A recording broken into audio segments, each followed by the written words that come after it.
अभ्यास 48। उपाध्यक्ष महोदय, आज सब चीज़ें जिस प्रकार इस देश में उलझी हुई हैं, अन्यतर नहीं, यहाँ धर्म, दर्शन, विचार, राजनीति, भाषा, रहन सहन, शिक्षा, दीक्षा सब उलझी हुई हैं, इस उलझन का मुख्य कारण है नज़र का साफ न होना, आज धर्म को राजनीति की नज़र से देखा जा रहा है, भाषा को धर्म की नज़र से देखा जा रहा है, दर्शन को आधुनिक रहन सहन की दृष्टि से देखा जा रहा है, जिससे समस्याएं बढ़ रही हैं, जिस प्रकार राजनीति दल, जाति और राज्य से जुड़ी हुई हैं, उसी तरह भाषाएं भी जाति, धर्म और राज्य से जुड़ी हुई हैं, यह विडंबना नहीं तो क्या है? हिंदुओं की भाषा हिंदी कैसे हो गई? शायद इसलिए कि इसकी लिपि देवनागरी है, उर्दू मुसलमानों की भाषा शायद इसलिए है कि करोड़ों हिंदुओं के मुसलमान बनने पर भी मुसलमान सबकी नज़र में विदेशी रहे और उर्दू लिपि को विदेशी माना गया, बंगाल, असम,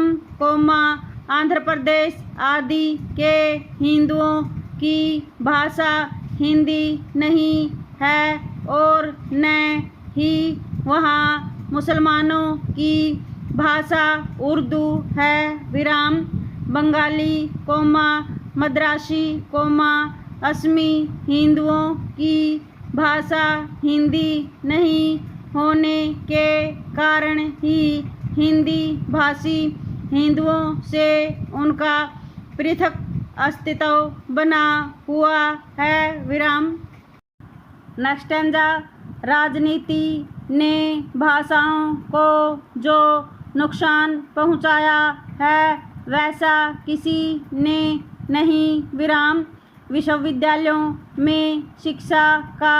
माध्यम क्षेत्रीय भाषाएं हैं, उर्दू तो क्षेत्रीय भाषा भी नहीं है, फिर अलीगढ़ विश्वविद्यालय में शिक्षा का माध्यम उर्दू क्यों हो,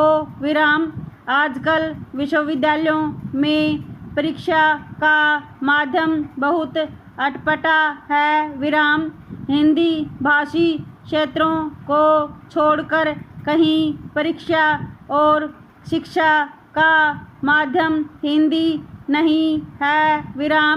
इसके परिणाम स्वरूप हिंदी मातृभाषा को अहिंदी भाषी क्षेत्रों में अंग्रेजी माध्यम से परीक्षा देनी पड़ती है, भाषा को धर्म और जाति से जोड़कर जो हाल पंजाब का किया गया,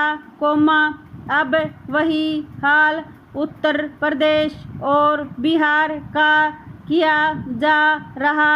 है, अंग्रेजी अगर इतनी व्यर्थ और अन्य भारतीय भाषाओं के विकास में बाधा पहुंचाती है तो भारत सरकार एक अध्यादेश द्वारा अंग्रेजी को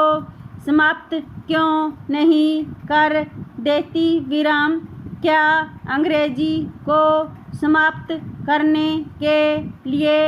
एक अध्यादेश जारी करने से देश का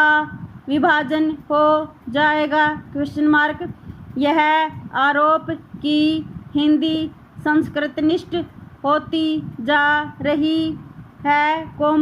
बेबुनियाद है, विराम। यह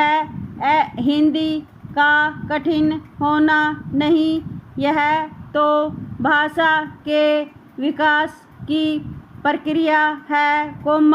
इसे आप रोक नहीं सकते, विराम। जैसे जैसे मानवता और संस्कृति में विकास होता रहता है, उसी प्रकार भाषाओं में भी विकास होता रहता है और यह सहज स्वाभाविक है, विराम। सत्य को सत्य के रूप में ही स्वीकार करना चाहिए और भाषा को धर्म, जाति और राज्य या राजनीति से मिलने की जरूरत नहीं, विराम।